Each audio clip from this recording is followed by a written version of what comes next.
Litigation ಪ್ರಾಪರ್ಟಿಗೆ ಕೈ ಹಾಕಿದ್ರೆ ಇನ್ನು ಮುಂದೆ ಕಷ್ಟ ರಿಯಲ್ ಎಸ್ಟೇಟ್ ಬ್ರೋಕರ್ಗಳೇ ಗಮನಿಸಬೇಕಾದಂತಹ ವಿಚಾರ.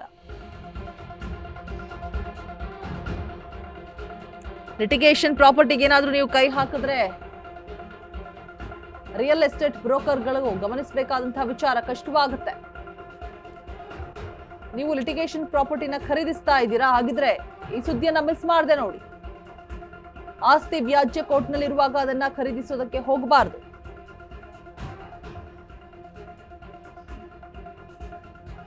ಅಂತಹ ಆಸ್ತಿ ಮಾರಾಟವು ಕೂಡ ಮೂಲ ಒಪ್ಪಂದದಾರನ ಹಕ್ಕನ್ನ ಬಾಧಿಸೋದಿಲ್ಲ.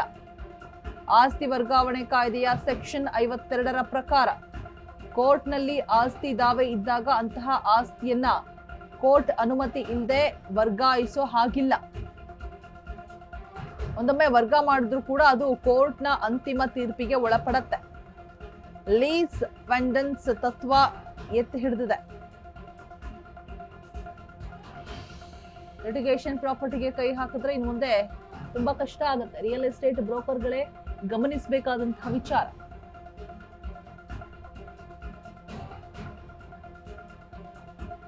ನೀವೇನಾದ್ರೂ ಲಿಟಿಗೇಷನ್ ಪ್ರಾಪರ್ಟಿಗೆ ಕೈ ಹಾಕಿದ್ದೀರಾ ಖರೀದಿ ಮಾಡೋದಕ್ಕೆ, ಹಾಗಿದ್ರೆ ಇದನ್ನ ಮಿಸ್ ಮಾಡದೆ ನೋಡಿ.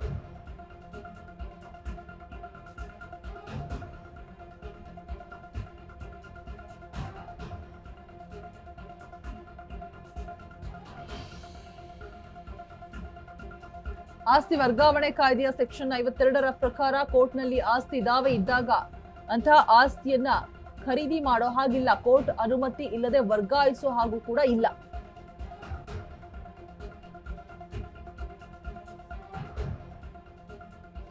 ಬೆಂಗಳೂರಿನ ಹನುಮಂತನಗರದಲ್ಲಿನ ಆಸ್ತಿ ವಿವಾದಕ್ಕೆ ಸಂಬಂಧಪಟ್ಟಂತೆ ಆಸ್ತಿ ವರ್ಗಾವಣೆ ಕಾಯ್ದೆಯ ಸೆಕ್ಷನ್ 52ರ ಅಡಿಯಲ್ಲಿ ಲೀಸ್ ಪೆಂಡೆನ್ಸ್ ತತ್ವವನ್ನ ಅನ್ವಯಿಸಿ ಮೊದಲು ಖರೀದಿ ಮಾಡಿದಂತಹ ವ್ಯಕ್ತಿಯ ಹಕ್ಕನ್ನ ಎತ್ತಿಹಿಡಿದಿದ್ದಾರೆ.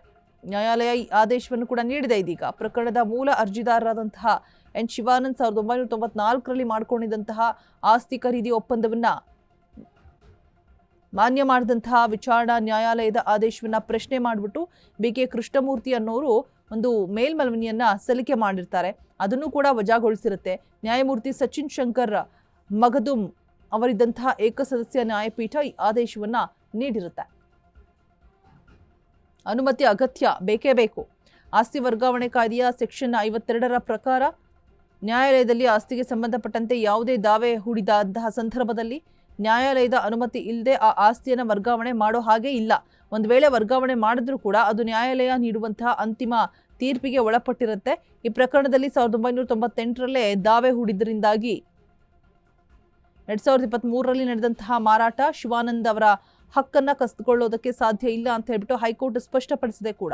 1994ರಲ್ಲಿ ಮಾಡಿಕೊಂಡಿರುವಂತಹ ಒಪ್ಪಂದದಂತೆ ಮಾಲೀಕ ಮತ್ತೆ ಎರಡನೇ ಖರೀದಿದಾರನು ಕೂಡ ಆಸ್ತಿಯನ್ನ ಶಿವಾನಂದ್ ಅವರ ಹೆಸರಿಗೆ 3 ತಿಂಗಳ ಒಳಗೆ ನೋಂದಣಿ ಮಾಡಿಕೊಡಬೇಕು.